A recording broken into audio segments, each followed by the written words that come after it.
bonjour tout le monde. J'espère que vous allez bien partout où vous êtes. C'est toujours moi, votre coach Mama Tina. Je suis là pour partager avec vous, voilà, un sujet. Comme d'habitude, vous savez, les sujets qu'on partage sur cette chaîne, c'est pour vous aider à éveiller votre conscience, c'est pour vous aider à vous épanouir. Souvent, on a tendance, après une rupture, de vouloir vite se remettre en couple dans l'intention d'oublier la précédente relation. Ça peut être dangereux. Pourquoi dangereux? Parce que de là où tu viens, tu es sorti avec un grand fardeau sur toi. La relation dans laquelle tu étais n'était pas un fleuve tranquille. Tu as souffert, tu as vécu pas mal de choses qui n'étaient pas bien, et tu es sorti avec ça. Au lieu de poser déjà ton fardeau, tu veux prendre ce fardeau et amener dans une autre relation. La personne que tu veux rencontrer, cette personne-là n'est pas un psychologue pour toi. Hein? Et elle n'est même pas un thérapeute. Même s'il est pasteur, il est pasteur pour les autres. Mais ce n'est pas un pasteur dont tu as besoin. Tu as besoin d'un amoureux, d'un chéri, d'un mari. Pour partager l'amour. Et non pour venir avec tes peines, tes souffrances, et voilà, et mélanger tout. Non, quand tu mélanges l'amour, les souffrances, les blessures, on ne sait plus qu'est-ce qu'il y a dans la relation. Et ça, c'est très dangereux. Avant de vouloir te mettre en relation, avant de vouloir rencontrer quelqu'un, avant de vouloir te mettre en couple, commence d'abord à prendre soin de toi. Commence à faire un travail sur toi, à te libérer de tous ces fardeaux que tu as ramenés, à oublier un peu la souffrance que tu as vécue de l'autre côté. Après, tu peux aller dans une autre relation. Sinon, ben écoute, ça sera l'accumulation de problèmes. Parce que, déjà, pour toi, ce sont les autres qui te font souffrir. De deux, toi-même, tu ne sais pas que tu n'es pas consciente que toi aussi, tu as une part de responsabilité dans ça. Et ça, c'est un grand problème. C'est pourquoi tu dois faire un grand travail sur toi. C'est pourquoi tu dois te remettre en question. Chercher quelle est ma part de responsabilité dans ce qui s'était passé. L'autre, oui, il m'insultait, il me battait. Mais moi, quelle était ma part de responsabilité? Ta part de responsabilité peut être peut-être le manque d'amour, le manque d'estime, le manque de confiance en soi. Ça peut être aussi une part de responsabilité. C'est une porte que tu as ouverte pour que l'autre puisse te faire souffrir. Je dis toujours, dans un quartier, le voleur n'entre pas dans toutes les maisons. Il y a des maisons, le voleur ne peut même pas mettre son pied parce que c'est bien sécurisé. C'est là où le voleur profite, c'est là où le voleur va venir, le voleur va voler. C'est pareil pour toi. Si l'autre t'avait fait souffrir, sache-le que tu le veuilles ou pas, toi aussi, tu as une part de responsabilité. C'est-à-dire que tu avais ouvert une porte pour que l'autre profite pour te faire souffrir. Et si tu n'es pas consciente de ça, tu vas rester comme ça. Pour toi, ce sont les autres. Parce que nous, déjà, quand il y a quelque chose de mal qui t'arrive, non, on a du mal on a du mal vraiment à se remettre en question. Ça, je ne sais pas pourquoi l'humain est comme ça. Quelque chose t'arrive, remets-toi d'abord en question. Avant de voir l'autre, avant de voir la tante, avant de voir Pierre, avant de voir Paul, avant de voir l'oncle, remets-toi d'abord en question. Demande-toi, quelle est ma part de responsabilité? Qu'est-ce qui n'a pas été? Moi, qu'est-ce qui n'a pas été? Qu'est-ce que je n'ai pas fait? Les autres viendront après. Si tu te poses de bonnes questions. Après, tu te dis, ben, écoute, moi, en tout cas, niveau confiance, j'ai la confiance en moi. J'ai l'estime. J'ai l'amour pour moi. Je m'affirme. C'est-à-dire que quand tu es déjà comme ça, tu dis non. Là, c'est que peut-être cet homme-là, c'est un malade. Ça peut aussi arriver. Donc, fais d'abord un travail sur toi. Reconnais ta part de responsabilité. Travaille tous tes points faibles. Renforce ce que tu as déjà. Cela va t'aider à pouvoir entrer dans une nouvelle relation bien et la relation va durer. Même si la souffrance arrive, même si tu rencontres quelques difficultés avec cet homme-là, tu vas te dire, ah, ça, je connais. De l'autre côté aussi, c'était. Mais je suis tellement aguerrie que ça va passer. Je sais comment ça commence et comment ça se termine. Tu seras déjà bien, tu pourras affronter tout ce qui pourra venir dans ton... Toutes les difficultés qui pourront venir, venir, tu seras capable d'affronter. Mais quand tu ne fais pas un travail sur toi, tu as toujours ton fardeau sur toi. Tu rencontres des difficultés. Ah, voilà. Avec l'autre, c'était comme ça. Il me tapait. Toi aussi, tu fais la même chose. Tu me tapes. Ah non, tu prends tes clics-clacs, tu t'en vas. Pierre a fait. Paul a fait. Bon, maintenant là que tu as pris tes clics-clacs, tu es parti. Sans pour autant faire un travail sur toi. Tu attends encore un autre homme qui va t'aider ou qui va te faire oublier tes souffrances des relations passées. Mais attends, tu ne vois pas que la chose la plus simple, c'est de faire déjà un travail sur soi. Quand tu fais un travail sur toi, tu ne vas pas permettre n'importe quoi dans ta vie. Quand tu sais qui tu es, tu as confiance en toi, tu as l'amour pour toi, tu as l'estime de toi, tu ne permettras pas n'importe qui dans ta vie. Ta porte, elle sera sécurisée. Avant qu'une personne entre, elle frappera à la porte. C'est à toi de dire entre ou n'entre pas. C'est ça, la femme. Mais quand tu ne sais pas qui tu es, tu vis au gré des autres. Voilà, tu es la moindre difficulté. Ah, c'est lui. On te fait ça. Ah, c'est lui le responsable. Ah, c'est lui. C'est-à-dire que tu as mis ta vie, ton destin entre les mains des autres.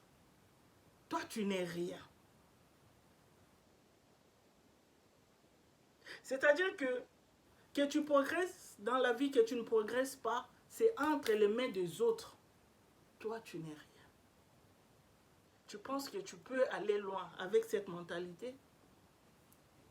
Tu n'iras pas loin. Ça ne marchera pas partout où tu iras. Mais si tu te dis, moi, je suis co-responsable de ce qui m'arrive. Quelle est ma part de responsabilité? Qu'est-ce que je dois faire pour améliorer? Qu'est-ce que je dois renforcer?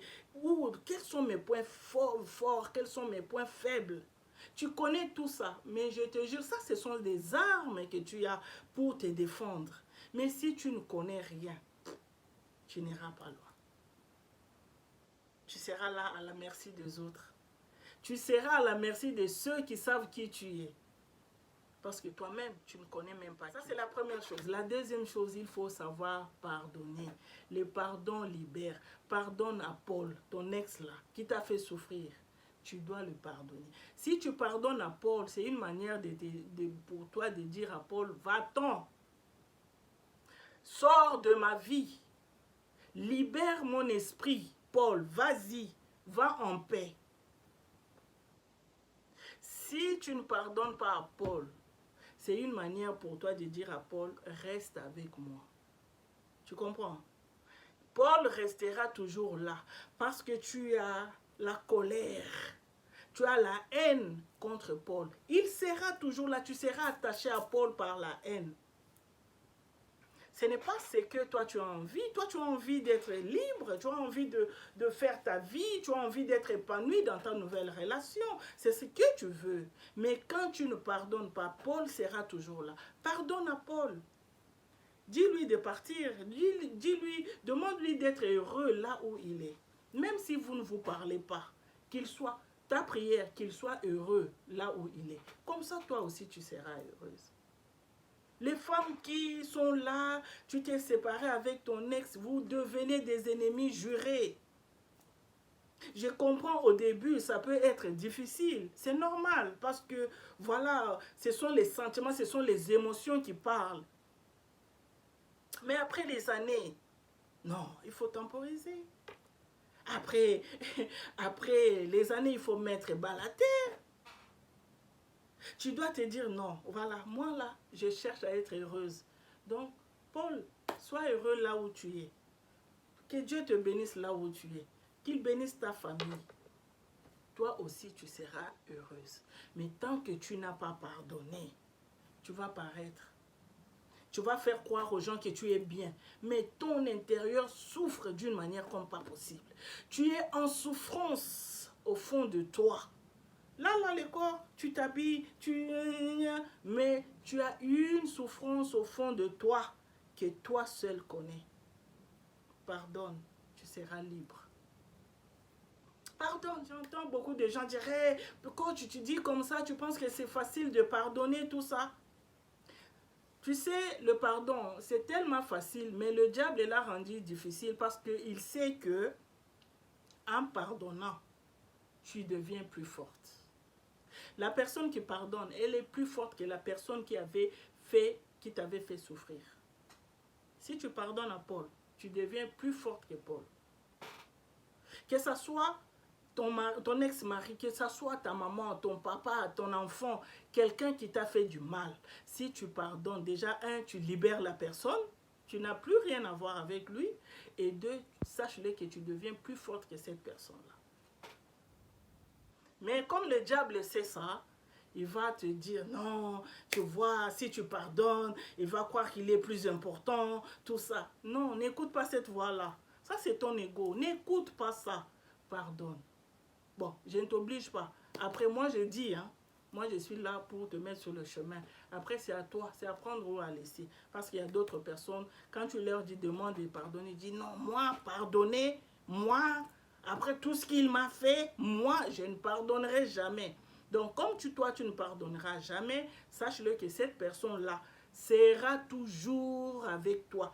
Il sera toujours en toi, cette personne que tu ne veux pas pardonner. Et elle sera toujours là. Ok? Donc, voilà.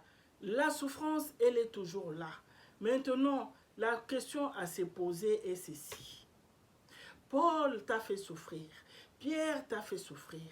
Maintenant, qu'est-ce que toi tu fais avec toutes ces souffrances-là?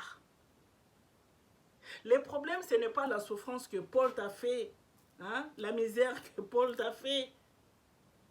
Le problème, c'est que qu'est-ce que tu fais avec cette souffrance? Il y a des gens, l'affaire s'est passée il y a 10 ans, jusqu'à aujourd'hui. Ils sont devant le mur des lamentations, en train de pleurer. Et moi, il m'a fait souffrir, il m'a fait cela, il m'a fait... Donc, tous les jours, tu ressasses la souffrance de Paul. Tous les jours. Ce n'est pas ça qui va te faire avancer. Ce qui va te faire avancer, c'est de savoir prendre, cette souffrance-là, que cela devienne une source de motivation pour toi pour pouvoir avancer. Sers-toi de cette souffrance-là pour avancer. Sers-toi de ça. Si tu te sers de cette souffrance-là, tu deviens une femme vaccinée. Tu deviens une femme forte. C'est-à-dire que quelle que soit la souffrance, les difficultés que tu peux avoir dans ta nouvelle relation, les difficultés vont venir, ils vont te voir, ils vont se dire, ah, là, nous, on est déjà passé. Cette femme-là, elle est vaccinée. On n'a plus rien à voir avec elle. Les difficultés vont commencer à tourner tout autour de toi, cherchant qui dévorer.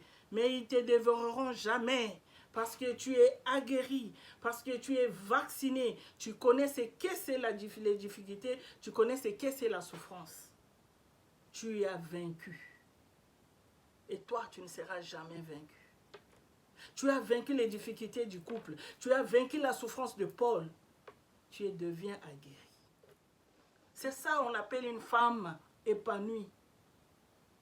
C'est ça qu'on appelle une femme forte. C'est cette femme-là devant les tempêtes. Elle est là. Elle est là. Elle est toujours là. Elle s'est dit oui, les difficultés sont là. Mais moi aussi, je suis là. Ils ne me vaincront jamais. Mais quand tu restes à pleurnicher tous les jours de ce que Paul t'avait fait, au lieu de prendre cette souffrance-là, de faire de ça ta source de motivation, toi, tu vas commencer à pleurer, à pleurer, à pleurer. Tu n'avanceras jamais dans la vie. Jamais. Et c'est une porte déjà que tu ouvres à d'autres miséreux de venir dans ta vie. Tu ne rencontreras jamais quelqu'un de bien parce que toi-même déjà tu n'es pas bien. Pour rencontrer quelqu'un de bien, toi-même tu dois être bien. Tu n'es pas guéri de toutes ces souffrances, tu veux rencontrer quelqu'un de bien? Non. Non, non, non, non. Tu rencontreras des gens qui viendront rajouter la souffrance sur ta souffrance. Pourquoi? Parce que tu n'as pas fait un travail sur toi. Parce que tu n'as pas pardonné. Parce que tu es toujours en train de pleurer au lieu de te servir de cette souffrance-là pour avancer. Ok? Voilà ce que j'avais à partager avec toi. Avec espoir que tu m'as bien suivi et cela va t'aider. Ne sois pas pressé. Prends ton temps. Les hommes, il y en aura toujours. Prends ton temps. Travaille sur toi et pardonne. Ok? Je vais dire un grand merci à la famille Zamo, Maman Esther, Cécilia, Papa Aimé, pour cette jolie tenue. Merci beaucoup pour ces jolis cadeaux qui viennent d'Abidjan. En tout cas, que Dieu vous bénisse et que Dieu vous garde encore. Hein? Je te donne rendez-vous prochainement pour une nouvelle vidéo. D'ici là, passez une excellente journée, toujours dans la joie et la bonne humeur. À très bientôt.